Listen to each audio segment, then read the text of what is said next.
The first thing my father said after the lawyer finished reading the will was, "Now you finally understand your place."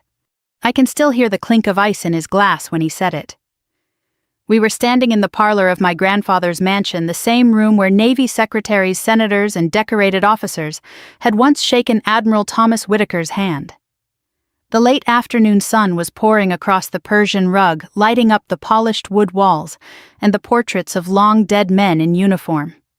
My mother stood beside the marble fireplace with her arms folded, already wearing the expression she used whenever she thought she had won. And there I was, still in the navy blue service uniform I had driven home in from Quantico, holding my cover in one hand, like I was some visitor instead of family. Then my mother looked me in the eye and said, "You'll need to pack tonight. This house belongs to us now." My father added almost casually, "Now you're homeless." That was the moment the floor dropped out from under me. Looking back, I suppose the shock shouldn't have hit me that hard. I was 32 years old, a United States Marine captain, and old enough to know that money can bring out the worst in people. But there is something about being cast out of the house where you learn to walk, read, grieve, and hope that makes you feel like a little girl again. I didn't argue then. I couldn't. I just stood there with my grandfather's funeral still fresh in my bones, staring at the faces of the two people who should have protected me. But I'm getting ahead of myself. 3 days earlier, I had stood at Arlington in dress blues and watched them fold the flag.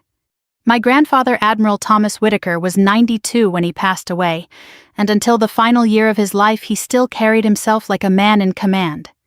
He had served in Korea as a young officer, then in Vietnam, and spent the rest of his career rising through the ranks with that old-fashioned discipline men of his generation seemed to wear as naturally as skin. He was not a warm man in public. Most people remembered the crisp voice, the straight back, the way he could silence a room without raising his volume.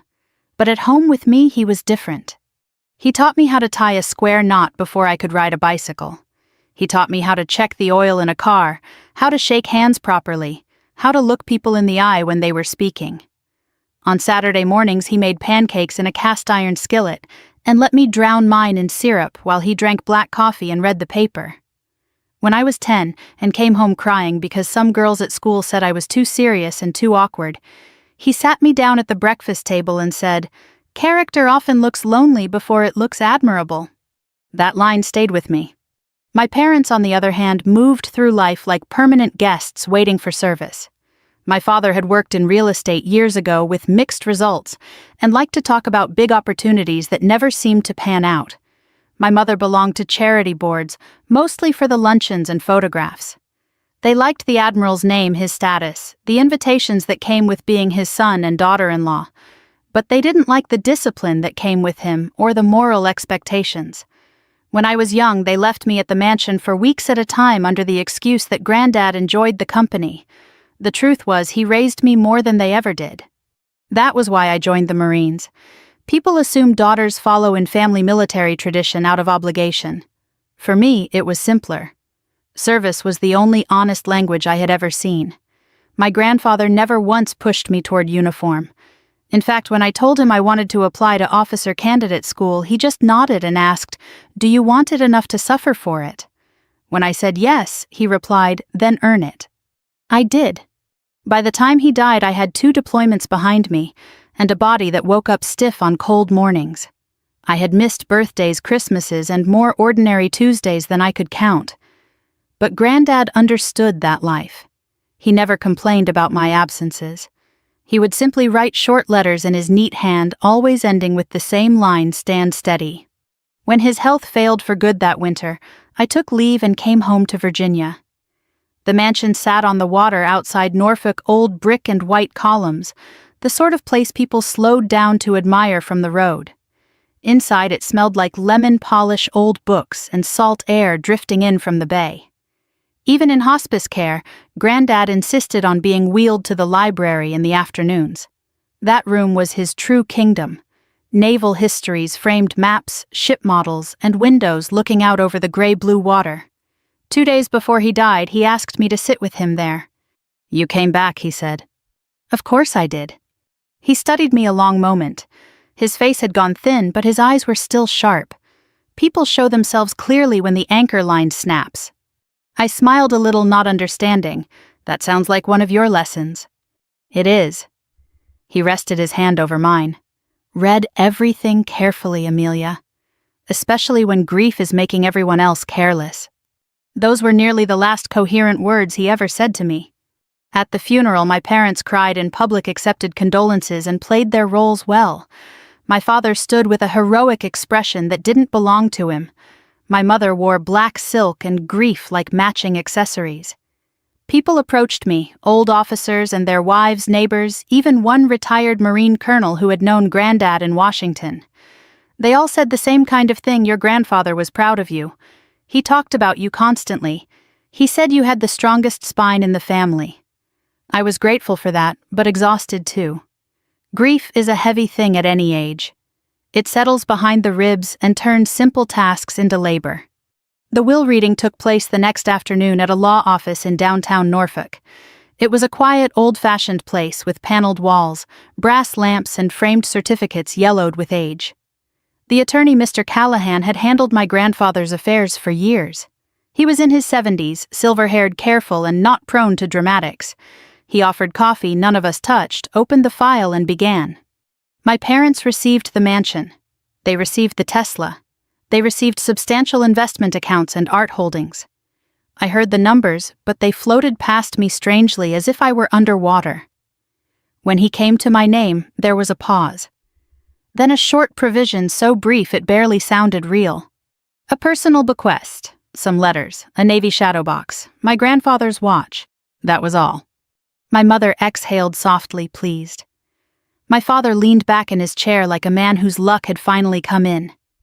I felt heat rise into my face, not anger yet, but disbelief. Not because I wanted his money. I hadn't spent my adult life depending on family wealth, but because I knew him the way people know weather in their bones. My grandfather would never have confused inheritance with love, but he also would never have left me exposed to my parents' mercy. When we stepped out onto the sidewalk afterward, my father jingled the Tesla keycard in his hand and said, "Well, Amelia, I guess the old man surprised us all." He was smiling when he said it. And by sundown, I was standing in the mansion parlor hearing the words that would split my life clean in two. Now you're homeless. The strange thing about shock is how quiet it feels. When my father said the words, "Now you're homeless," I expected anger to rise in me immediately, some kind of sharp, righteous protest. But nothing like that happened. Instead, everything inside me went oddly still, the way the air does before a storm rolls in off the Atlantic. I stood there in the parlor, holding my marine cover in my hands, staring at the two people who had raised me, or at least had been present during my childhood.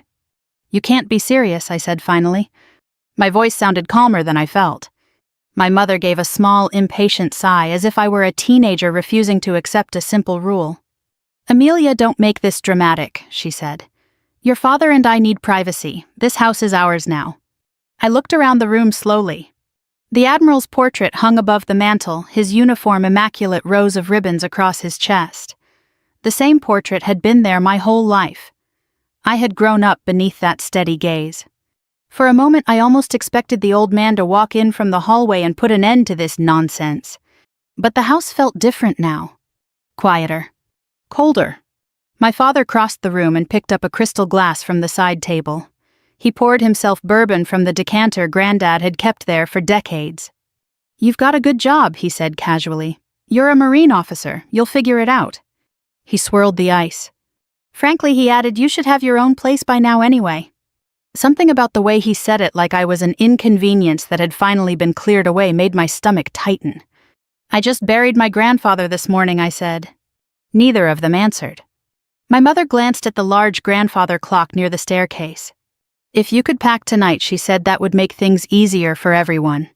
That was when the anger finally arrived. Not loud. Not explosive. Just a slow burn rising behind my ribs. "This is my home too," I said. My father shrugged. Was. He took a sip of bourbon. "You heard the lawyer." I remembered something my grandfather once told me when I was about 12. We had been standing on the dock behind the house watching Navy ships moving slowly across the bay. "People reveal themselves during 3 moments," he said. "War, money, and inheritance." I didn't fully understand what he meant back then. Now I did. My duffel bag was still upstairs in the bedroom I had slept in since childhood. I went up slowly, each step on the staircase creaking under my weight. The hallway looked exactly the same. Family photos lined the walls. My high school graduation picture. A photo of Granddad and me standing beside a destroyer when I was 13. Another of him pinning my first set of Marine officer bars onto my collar. I paused there longer than I meant to. That had been one of the proudest moments of my life. And his. When I reached my room, the window was still open slightly, letting in the cool salt air from the bay. The bed was neatly made. My suitcase sat where I had left it after the funeral. For a moment I just stood there. I had spent nearly 20 years of my life in this room. Studying for exams. Writing letters to my grandfather during officer training. Packing before deployments. Coming home exhausted and sunburned after months overseas. And now I was being told I didn't belong here. I sat down on the edge of the bed and rubbed my face. It wasn't the loss of the mansion that hurt. Honestly, I didn't care about the house or the Tesla or any of the money. What hurt was the speed of the betrayal. Less than 24 hours after Granddad's funeral, my parents were already celebrating their inheritance and erasing me from the picture. That kind of coldness doesn't appear overnight. It had probably been waiting for years. I packed slowly. Uniforms first. Then civilian clothes. Then a few books. In the desk drawer I found something I hadn't seen in years. A small brass compass. Granddad had given it to me when I left for officer training. The engraving on the back read, "Stand steady." I closed my hand around it. For a moment I thought about marching back downstairs and telling my parents exactly what I thought of them. But Marines are trained to control their reactions. Emotion rarely improves a situation. So I zipped my bag and carried it downstairs. My parents were sitting in the kitchen when I came in. My father had moved on to a second drink. My mother was scrolling through her phone. "Done already?" she asked. "Yes." "Good." My father stood up and walked to the back door. "I'll help you with the bags." For a brief second I thought he meant something kind. Then he opened the door and stepped outside. "Bring them," he said. I followed him onto the driveway. The evening air smelled like salt and wet grass. The sun was dropping low over the water behind the house. My car was parked near the garage. Before I could put my bag inside, my father took it from my hands and tossed it onto the pavement beside the curb. The second bag followed. Then he walked back toward the house. "That should do it," he said. My mother appeared in the doorway. "Oh," she added casually, "we're changing the security codes tonight." And then they shut the door. Just like that. I stood on the curb for a long time. Neighbors' porch lights flickered on across the street. A boat horn sounded faintly out on the bay. I looked up at the house. The place where I had learned to ride a bike in the driveway. Where Granddad had taught me discipline and patience. Where Saturday mornings smelled like pancakes and coffee. Now it felt like someone else's property. I picked up my bags and loaded them into the trunk of my car. For the first time in years, I had no idea where I was going to sleep. As I got into the driver's seat, something Granddad had said a few days before he died came drifting back into my mind. His voice had been weak but steady. "Read everything carefully, Amelia." At the time I thought he meant life in general. Now I wasn't so sure. 2 days later my phone rang. It was the lawyer. And the first thing he said was, "Captain Whitaker, did your parents read the entire will?" The call came early on a gray Tuesday morning while I was sitting in a diner outside Quantico. It was the kind of place that had been there forever. Vinyl booths, coffee that never quite stopped flowing, and a waitress who called everyone Han. I had driven back toward base after leaving Norfolk 2 days earlier. I spent the first night in a modest roadside motel, and the second in the spare room of a retired Marine friend who didn't ask too many questions. But that morning I needed coffee, real coffee, the kind that sits heavy in the stomach and gives you time to think.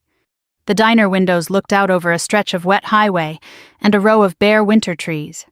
A few older men sat at the counter discussing fishing conditions on the Potomac.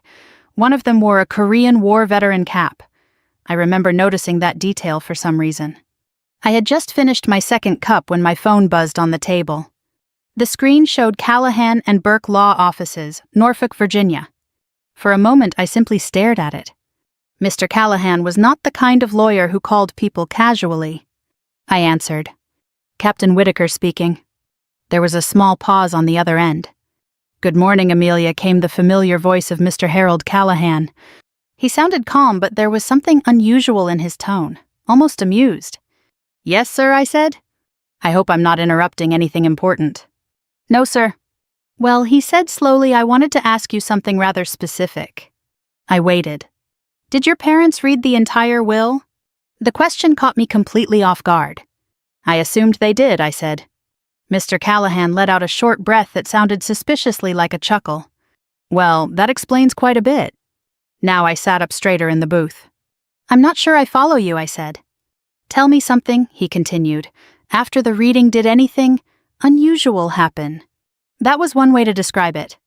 They kicked me out of the house, I said simply. There was silence for a moment. Then Mr. Callahan laughed. Not loudly, not mockingly, but the kind of restrained laugh an experienced man lets out when a puzzle piece suddenly clicks into place. Well, he said at last, that answers my question. What question? Whether they bothered to turn the page. I frowned. Turn the page. Yes, he replied. The Admiral's will is a rather detailed document. I felt something shift inside my chest. Mr. Callahan, I said carefully, are you telling me there's more to it? Oh, there's quite a bit more to it. The waitress walked by and topped off my coffee without asking. I barely noticed. What exactly does that mean, I asked. Mr. Callahan spoke slowly now, choosing his words with care. It means he said that the section we read the other day was only the first part of the inheritance structure. I leaned forward in the booth. You're serious? Quite. A cold memory drifted through my mind. Then my grandfather sitting in his library just days before he passed away. His thin hand resting over mine. Read everything carefully, Amelia. I felt a small chill move down my spine. What happens if someone doesn't read the whole document, I asked. Well, Mr. Callahan said mildly, that depends entirely on their behavior. That sentence made the hair on the back of my neck stand up. What behavior? I think he said it would be best if you came to the office so we can discuss this properly. I looked at the rain streaking across the diner window.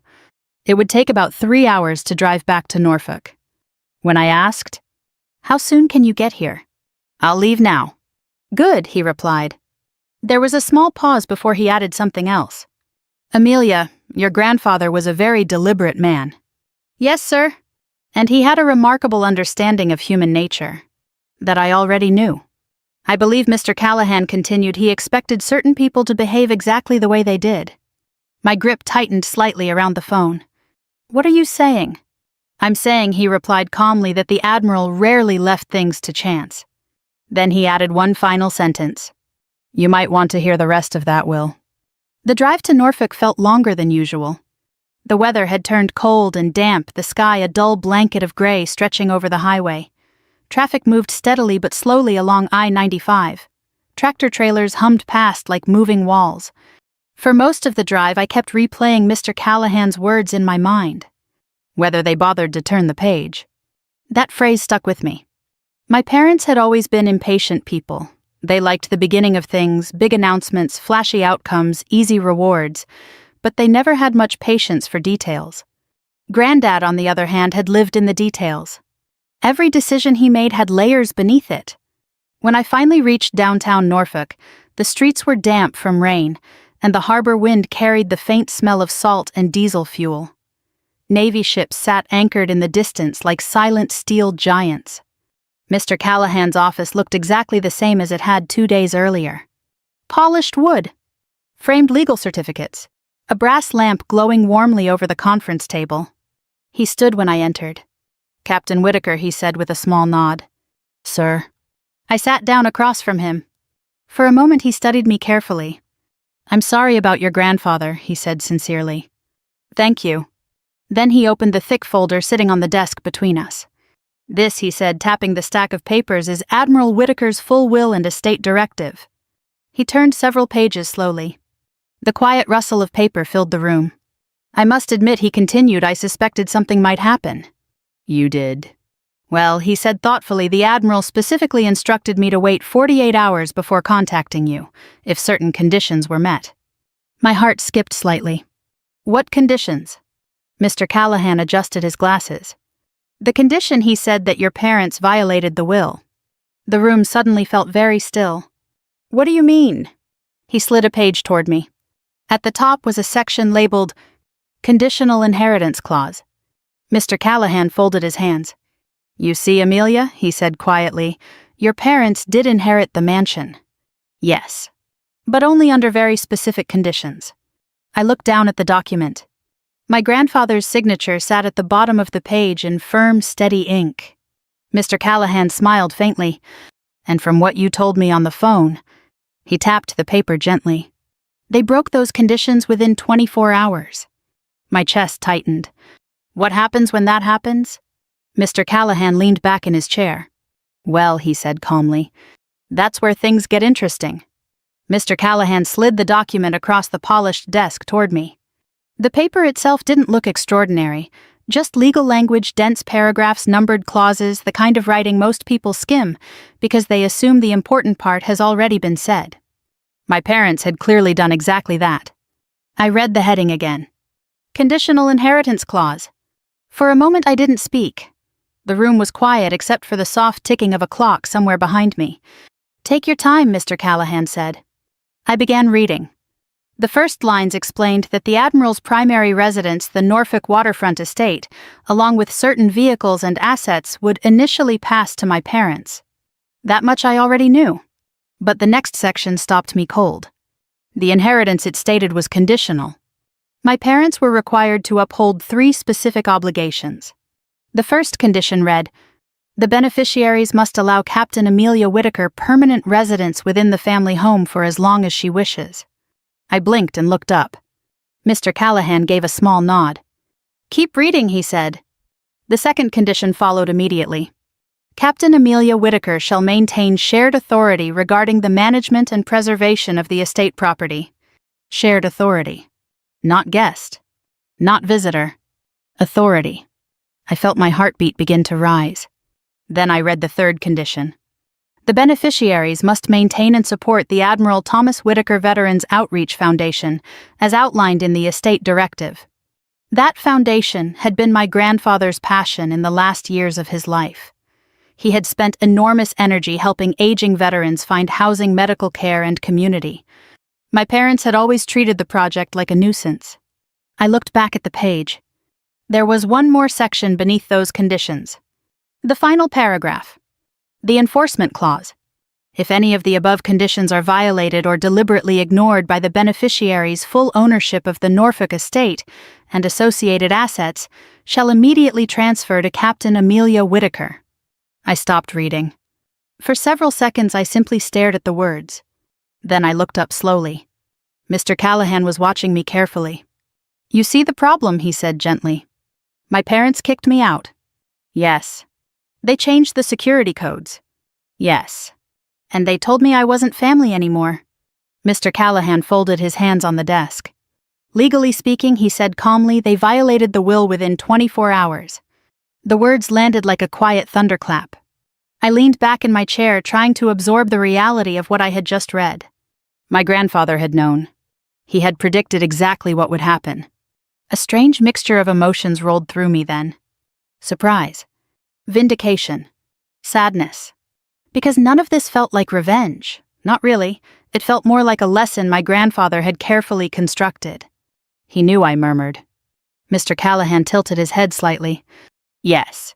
How? The older lawyer smiled faintly. Amelia, I worked with your grandfather for almost 30 years. He leaned back in his chair. Admiral Whitaker understood people better than most judges I've met. I thought back to the last conversation I had with Granddad in his library. People show themselves when the anchor line snaps. He hadn't just been speaking metaphorically. He had been preparing the trap. What happens now, I asked. Mr. Callahan opened another folder. Technically, the moment your parents expelled you from the property, the conditional clause activated. So the house is legally yours. The sentence hung in the air. Even hearing it spoken out loud felt surreal. That includes the Tesla, he added, and the investment holdings tied to the estate. I let out a slow breath. I don't care about the Tesla. Mr. Callahan chuckled softly. Your grandfather suspected that. He pushed another document toward me. This is the transfer certification. I scanned the page. Legal language. Property ownership documentation. Official notarized forms. Everything was already prepared. You expected this, I said. I suspected it, he corrected. And your grandfather instructed me to prepare the paperwork in advance, just in case. I rubbed my forehead. It was still difficult to process. What about my parents? Mr. Callahan's voice remained steady. They will be formally notified once the transfer is finalized. How long will that take? A few days. And then, he gave a small shrug. Then, the legal owner of the property may decide who is permitted to live there. The meaning was obvious. The same power my parents had used against me now sat quietly in my hands. For a moment, neither of us spoke. Finally, I asked the question that had been sitting in my mind since I started reading the document. Did my grandfather leave any explanation? Mr. Callahan smiled. Actually, yes. He opened the folder again and removed a sealed envelope. My name was written across the front in the careful handwriting I knew so well. Amelia. My throat tightened slightly. He asked that you read it privately, Mr. Callahan said. I held the envelope for a moment before opening it. Inside was a single sheet of paper. The letter was written in the same neat block handwriting he used for everything. Amelia. If you're reading this, then events likely unfolded the way I suspected they would. Do not be angry. People reveal their character when comfort replaces discipline. I swallowed. Your parents were never cruel people by nature, but they became careless with responsibility. This arrangement was not designed to punish them. It was designed to show you who you can trust when the tide turns. My vision blurred slightly as I read the next line. You have always had the strongest compass in this family. Stand steady. I lowered the letter slowly. The room felt very quiet. Mr. Callahan studied my expression but didn't interrupt. Finally, I looked up. So the house is mine. Yes. And my parents don't know yet? Not yet. A strange calm settled over me then. The kind of calm that comes before a major decision. I folded the letter carefully and placed it back in the envelope. Mr. Callahan. Yes. I think it's time we paid my parents a visit. The lawyer smiled slightly. I was hoping you'd say that. Outside, the wind coming off the harbor had picked up. Storm clouds were gathering over the bay. And for the first time since my grandfather's funeral, I felt like the tide might be turning. 3 days later, I drove back to the mansion. The weather had cleared overnight, and the Virginia sky stretched wide and pale blue above the Chesapeake Bay. The same road I had driven down 100 times growing up looked almost unfamiliar now. Houses lined the quiet waterfront street, their docks reaching out toward the gray-green water like long wooden fingers. My car rolled slowly toward the end of the road. Toward the house. For a moment I considered how strange it felt to return to a place that was legally mine but emotionally uncertain. A week earlier, I had been pushed out like a stranger. Now I was the one holding the papers. Beside me in the passenger seat sat a leather folder containing several official documents stamped with county seals and signatures. Ownership transfer. Estate activation. Legal certification. Mr. Callahan had insisted everything be done properly. Justice works best, he told me that morning in his office, when it arrives quietly and clearly. I appreciated that. There was nothing loud or theatrical about what was about to happen. It was simply the truth catching up with people. When I pulled into the long driveway, the first thing I noticed was the Tesla parked near the front entrance. My father had moved it there like a trophy. The mansion itself looked the same as always, white columns, wide porch, tall windows catching the afternoon light. But something felt different now. Maybe it was the knowledge of what my grandfather had quietly arranged behind the scenes. Or maybe it was the calm that comes when you know exactly where you stand. I parked and stepped out of the car. The wind carried the familiar smell of salt water across the lawn. For a moment I stood still looking at the house where I had spent most of my life. Granddad used to say buildings remember things. If that was true, these walls had witnessed a lot of history. Birthday dinners. Arguments. Laughter. And now this. As I walked up the front steps, I could hear voices inside. More than two. My parents were entertaining. That didn't surprise me. My mother had never been able to resist a social gathering, especially one where she could display success. Through the large front window, I saw several figures moving inside the dining room. Crystal glasses reflected light from the chandelier. Someone laughed loudly. I knocked. A moment later, the door opened. My mother stood there in a pale blue dress, her hair perfectly styled, a glass of white wine in her hand. When she saw me, her smile vanished. "What are you doing here?" I met her eyes calmly. "I came home." Her expression hardened. "I told you." "Yes," I said gently, "you did."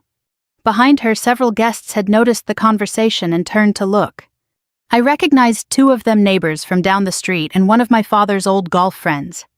My father appeared in the hallway behind my mother. His face tightened when he saw me. "Amelia," he said sharply, "this isn't the time." "Actually," I replied, "it's exactly the time." I stepped inside without waiting for permission. The room fell quiet. My father walked forward, lowering his voice. "You need to leave. Before we do this in front of everyone." I opened the leather folder slowly. "I don't think that's necessary." My father glanced down at the documents in my hands. "What is that?" "Paperwork." My mother crossed her arms. "We already handled the will." "Yes," I said. "You handled the first page." That caught their attention. My father frowned. "What are you talking about?" I pulled the top document from the folder and handed it to him. He took it reluctantly. "What is this?" "Ownership transfer." The words in the room suddenly seemed heavier. He scanned the page quickly. Then again. The color drained from his face. "That's impossible." My mother leaned over his shoulder. "What is it?" Her eyes moved across the document. Then she looked at me sharply. "What kind of trick is this?" "No trick," I said calmly. "Just the rest of the will." My father's voice grew tight. "That house belongs to us. Not anymore." My mother shook her head. "You can't just walk in here with fake papers." "They're certified," I said. "Filed with the county 2 days ago." My father looked at the document again. His hands were beginning to tremble slightly. "That lawyer wouldn't—" "He did." I pulled another page from the folder. "The conditional inheritance clause." My father read the heading out loud. His voice was barely above a whisper.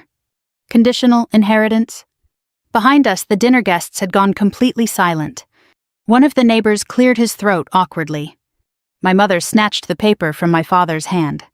Her eyes moved quickly across the text. I watched the moment it hit her. The exact second she understood. Her face went pale. "That can't be right," she said quietly. "But it is." My father looked up at me slowly. "You're saying—" "Yes. The moment you threw me out of the house, I said you violated the will." Silence filled the room. The only sound was the faint ticking of the hallway clock. My father's shoulders sagged slightly. "You're serious?" "I always am." He looked around the dining room as if trying to find some explanation in the faces of his friends. There wasn't one. Finally, he spoke again. "So what now?" The question hung in the air. A week earlier, he had asked the same thing when he tossed my bags onto the driveway. Only now the positions were reversed. I could have said a lot of things. I could have repeated his words. "Now you're homeless." But my grandfather's voice echoed quietly in my mind. "Stand steady." So instead, I said something else. "I'll decide that soon." And for the first time since the will had been read, my father looked genuinely afraid. After the dinner guests left, the house became very quiet. That kind of quiet has weight to it. It settles into corners, hangs over tables, presses against the walls. A few minutes earlier, the dining room had been full of forced laughter, clinking glasses, and the low murmur of people pretending not to witness a family collapse in real time. Now there was only the soft hum of the refrigerator from the kitchen, and the distant sound of water moving against the pilings down by the dock. My father stood near the sideboard with one hand braced against the polished wood. My mother remained at the dining table, still holding the conditional inheritance clause, as if reading it enough times might change the words. Neither of them looked at me. I stood at the end of the table with the leather folder tucked under my arm, and a strange mix of strength and sadness moving through me. This was the moment I had imagined on the drive over, the moment when truth landed squarely in front of them. I thought it would feel triumphant. It didn't. It felt heavy. My mother finally broke the silence. "He set us up," she said quietly. I looked at her. "No," I replied. "He told you who you needed to be. You made your own choices." She lifted her head sharply, but she had no answer for that. My father cleared his throat. "Amelia, maybe we should all sit down and talk about this. There was a time in my life when I would have jumped at that sentence, when I would have mistaken delayed decency for genuine remorse. But age, service, and disappointment teach a person to hear what is actually being said. He didn't want reconciliation. He wanted damage control. So I said, you had your chance to talk when you put my bags on the curb." That landed. He looked down at the table. For a while, nobody spoke. Then I turned and walked out of the dining room through the front hall and toward the library. The moment I stepped inside, I felt my throat tighten. The room smelled exactly the way it always had: old leather-polished wood paper and the faint trace of pipe tobacco that had lingered in the bookshelves for years, even though Granddad had quit long ago. The green-shaded lamp still sat on the side table beside his chair. A pair of reading glasses rested on a closed biography of Chester Nimitz. Out the tall windows, the bay stretched into the darkening distance, silver blue under the last of the evening light. This was the room where my grandfather had spent the final years of his life. The room where he had taught me about duty, discipline, and not confusing sentiment with weakness. He used to say that a person should have one room in the world where truth was allowed to sit undisturbed. For him, it had been this one. I crossed to his desk and rested my fingers lightly on the worn edge of the wood. Every drawer had its purpose. Every object had its place. He was orderly to the point of ritual. As a child, I had teased him about it. He always answered the same way. Order keeps you honest when emotion tries to take command. At the center of the desk sat a small wooden box I didn't remember seeing before. It was made of dark walnut, smooth and plain except for a brass clasp. On top of it lay an envelope with my name written in his hand. "Amelia?" I stared at it for a moment before sitting down in his chair. My fingers were steadier than I expected as I opened the envelope. Inside was a folded letter several pages long. I unfolded the first sheet and began to read. "Amelia, if this letter is in your hands, then you have already seen enough to know that I expected trouble after my death. I take no pleasure in that, but age grants a man certain clarity. I have had many decades to observe the strengths and weaknesses of our family. Love does not require blindness, and loyalty does not excuse cowardice." I paused, already hearing his voice in the words. "Your parents were not born selfish. Very few people are. Selfishness usually grows slowly, watered by comfort, resentment, vanity, and the habit of believing someone else will always pay the cost. I watched that happen to them over the years. I tried sometimes too gently to correct it. In the end, I chose a different method." I swallowed and kept reading. The will was never written to humiliate them. It was written to reveal them. If they welcomed you, cared for this house responsibly, and supported the Veterans Foundation, then they would have proven themselves worthy of the inheritance. If they cast you out, then they would prove the opposite. I let the page lower slightly. "Reveal them." That was exactly what he had done. I read on. "Now I must tell you something more important. If the estate has passed to you because of their failure, then you will face your own test. It is a more difficult one. Power often arrives wearing the mask of justice. It whispers that because you have been wronged, you are entitled to wound in return. Do not listen too quickly." I leaned back in the chair. Outside, a gull cried somewhere over the water. "You have every right to remove them from this house if you believe it necessary. But before you act, ask yourself one question. What course leaves your character intact? Revenge can satisfy a hurt feeling for a moment. Character is what keeps a person company for the rest of her life." That line hit me harder than anything else. Because until that moment, part of me had wanted them to feel exactly what they had made me feel. The humiliation, the helplessness, the cold shock of realizing there was no soft place to land. I wanted them to stand on the curb looking back at the only home that had ever mattered to them. And my grandfather knew that. Of course he knew. I turned to the final page. "The true inheritance I leave you is not the house, nor the motor car, nor any sum of money. It is the opportunity to choose differently than those who came before you. If you can do justice without cruelty, hold boundaries without hatred, and preserve your dignity without surrendering your compassion, then you will have understood everything I ever tried to teach you. Take care of the Veterans Foundation. Take care of the house if you keep it. And if your parents one day find the honesty to repent, leave the door open just wide enough for them to walk through it themselves. Stand steady. Granddad. For a long time I sat there with the letter in my hands. The room had gone dim around me. The last light was fading from the windows, and the outlines of the ship models on the shelves had softened into shadow. I felt tears coming then, not hot tears of anger, but the quieter kind that come when love and grief show up together. He was still teaching me. Even now. A soft knock sounded at the library door. I looked up. It was Mr. Callahan. I had almost forgotten he was still in the house speaking with my parents in the front hall after the guests left. He stepped in, carefully closed the door behind him, and took one look at my face. I take it he left you a letter? I nodded. He left me a final exam, I said. That made him smile. Yes, he said, that sounds like the Admiral. I folded the pages carefully and placed them back in the envelope. I could put them out tonight, I said quietly. Mr. Callahan didn't answer immediately. He walked to the window, looked out toward the bay, then turned back to me. Yes, he said, you could. But that's not what he wants. No, he said, I don't believe it is. I let out a long breath and stood. Then I know what I'm going to do. Mr. Callahan studied me for a moment, then gave a slow nod. And what is that? I looked down at the letter once more before answering. I'm going to give them consequences, I said, without becoming cruel. And for the first time since the funeral, that felt like solid ground under my feet. The next morning the house felt different. Sunlight spilled through the tall windows facing the bay, turning the water outside into a sheet of pale gold. For a moment I stood in the kitchen with a cup of black coffee, watching the slow movement of boats in the distance. The same view my grandfather had watched for decades. It was quiet, peaceful, but not empty. For the first time since his funeral, I felt like I could breathe again. Behind me I heard the soft shuffle of footsteps.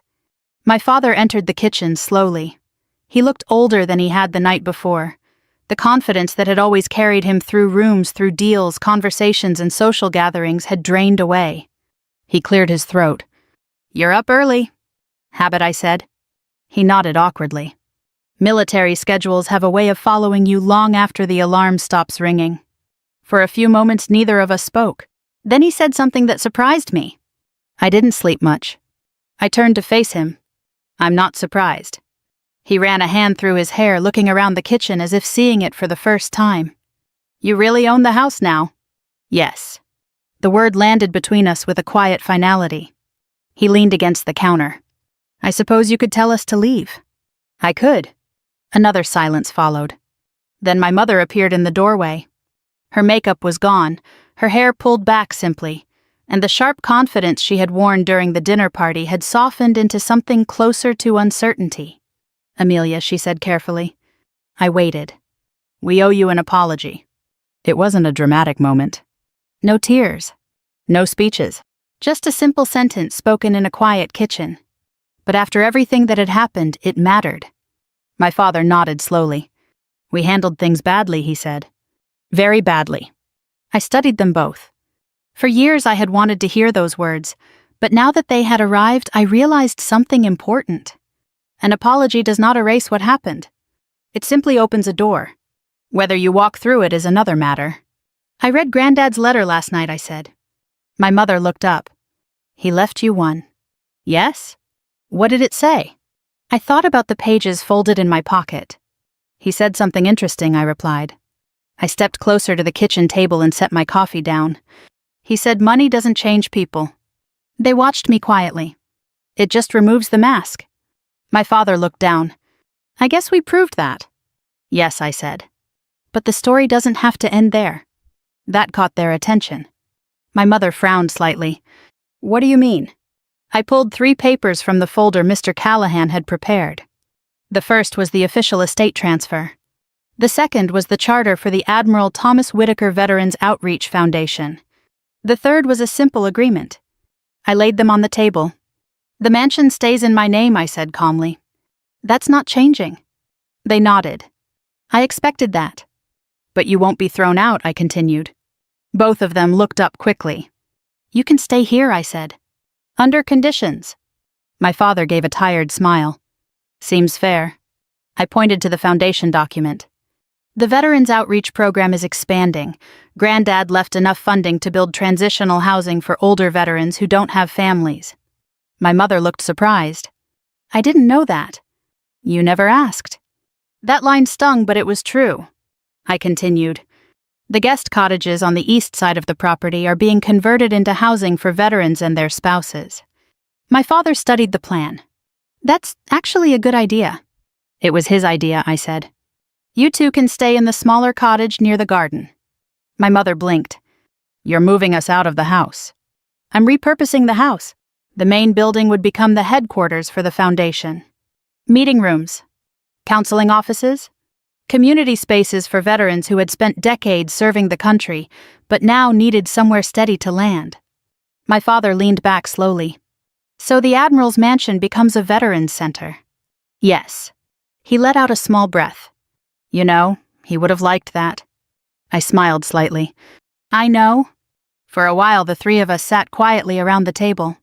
Finally, my mother spoke again. You're being more generous than we deserve. Maybe that was true. But I remembered something my grandfather once said while we were repairing an old dock railing together. Strength, he told me, is the ability to choose restraint when you have the power not to. Revenge would have been easy. Cruelty would have been simple. But neither of those things would have honored the man who raised me. Months passed. The foundation work began quickly. Volunteers arrived. Construction crews converted the guest cottages into comfortable housing.